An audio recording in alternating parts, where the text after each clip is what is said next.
बहुत सारे लोग जो आत्माओं पर यकीन नहीं करते हैं, उनका मानना है कि आत्मा होती ही नहीं है। कई सारे लोगों का मानना है आत्मा, भूत, इन सब का कोई वजूद नहीं है। लेकिन आप लोगों ने देखा होगा कई सारे ऐसे बच्चे जो अक्सर अकेले में बातें करते हैं और इस तरीके से वो बातें करते हैं जैसे उनके सामने कोई बैठा हुआ हो और वो किसी से बातें कर रहे हो।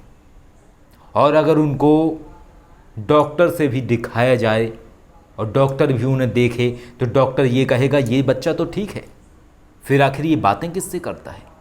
पैरानॉर्मल एक्टिविटी, कुछ ऐसी घटनाएं, पारलौकिक घटनाएं जिनका कोई जवाब नहीं है।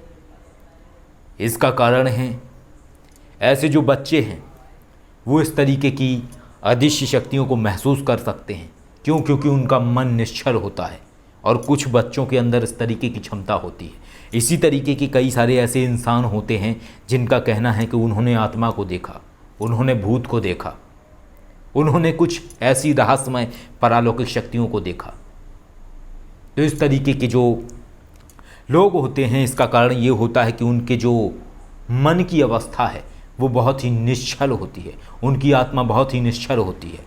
और इस तरीके की जो आत्माएं हैं वो कई बार उन्हें अपना जरिया बना के अपनी मुक्ति का मार्ग चुनती हैं और वो ऐसे लोगों के सामने अपने आप को जाहिर करती हैं ताकि वो लोग उन्हें मुक्ति दिला सकें या वो लोग जान सकें। क्यों? क्योंकि कोई भी आत्मा नहीं चाहती है कि वो अतृप्तता में रहे या वो भटकती रहे, और किसी भी ऐसे गलत व्यक्ति के सामने भी वो जाहिर होना नहीं चाहती है जो व्यक्ति की मनसा गलत हो, उसकी सोच गलत हो।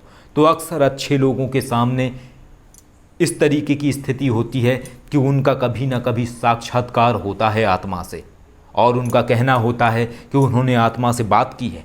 लेकिन वास्तविकता यही है कि ऐसी जो अवस्थाएं हैं ये उन्होंने स्वयं अनुभव की होती हैं, लेकिन वो किसी को बता नहीं सकते हैं, किसी और को वो दिखा नहीं सकते हैं। क्यों? क्योंकि आत्मा ने उन्हें चुना है। तो इस तरीके की वास्तविक घटनाएं हैं जो अक्सर जीवन में घटती हैं कई सारे इंसानों के जीवन में।